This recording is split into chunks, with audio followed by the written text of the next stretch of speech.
Okay.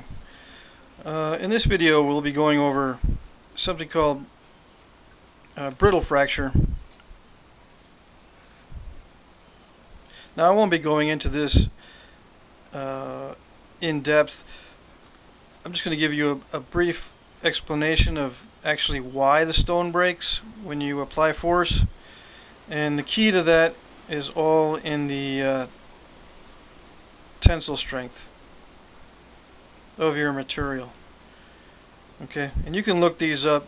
There's a lot of scientific and engineering research devoted to this sort of thing, but for flintknapping,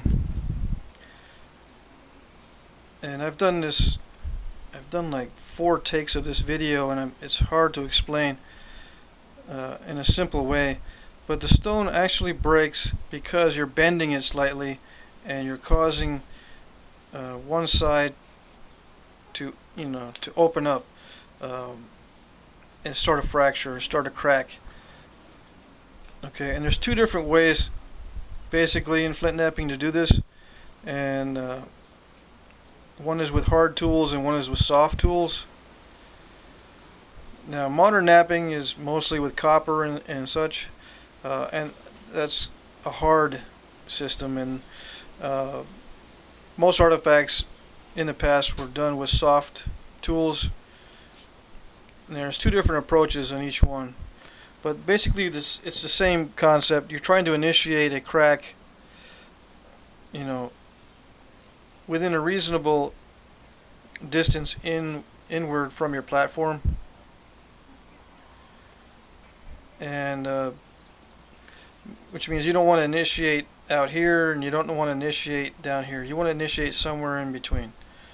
And now there's ways to prepare these platforms to achieve that, but basically what you're doing is just causing a crack to happen and causing a tensile failure in your workpiece. Okay, now in my wedges and waves video, I call small defects and small cracks in the surface wedges, but there's lots of different terms for the surface characteristics of your workpiece. One of them is called incipient fractures,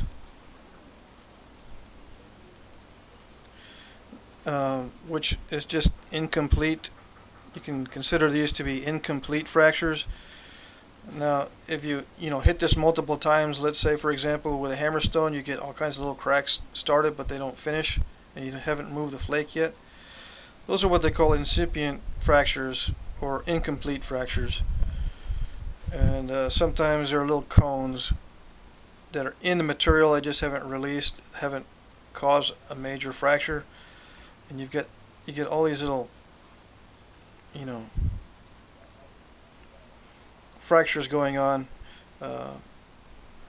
if you hit it multiple times or you fail to remove a flake. You still have little remnants of your attempts. Every time you try to remove a flake with any kind of force, you're going to leave some sort of sign or some sort of little fracture there anyway. It didn't propagate, it didn't go through the material.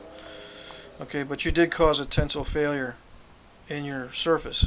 Anyway, just as a side note, you'll see this in the archaeological literature, incipient fractures, but that just means incomplete.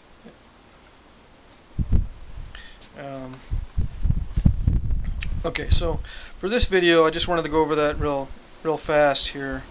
The reason why the stone actually breaks is because there's a failure in the tensile strength of the material. Now, obviously glass breaks easier than quartz, let's say, and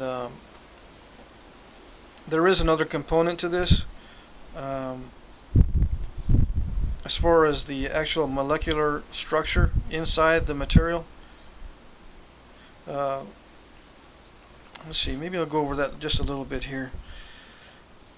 It's not just the simple tensile strength of the surface, it's also inside.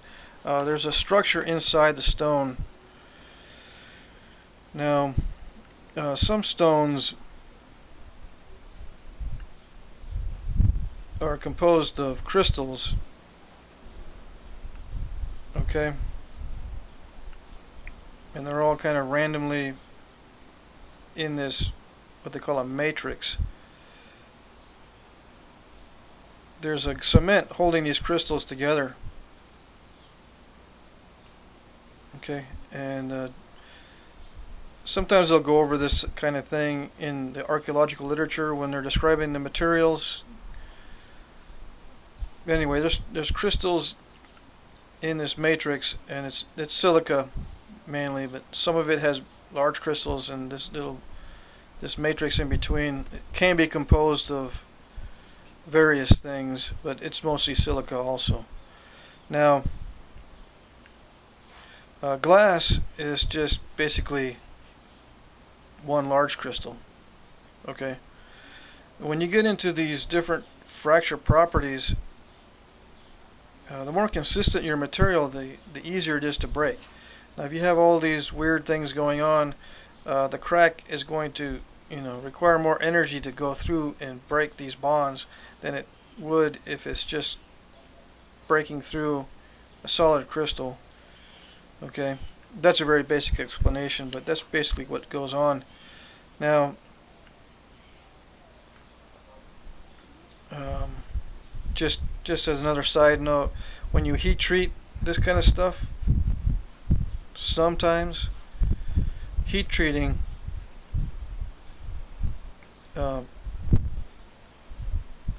actually blurs the lines in the strength of these two things and kind of makes them more cohesive. It makes them more, it doesn't line them up or anything, it just makes these, the strength more similar. Like right here, sometimes in some materials this matrix is weak, sometimes it's very strong, but when you heat it, in some cases it'll make the matrix very similar in property to the actual crystals, so you'll be able to break through both in the same way. You don't lose a lot of energy in trying to go around each of these crystals. It'll just fracture through much more easily. And that's the goal of heat treating, is to make your material more consistent. Okay? And that's basically what happens. So, together with the tensile strength of the surface and what the defects are on the surface, and within the material, you're going to have your abilities to fracture and to overcome the strength of your material to get that crack going. And that's basically why it breaks. So that's just something basic I wanted to go over with, just to get it out of the way. I won't be discussing very much of this in the future, so just wanted to give you a brief explanation. Okay, that's it.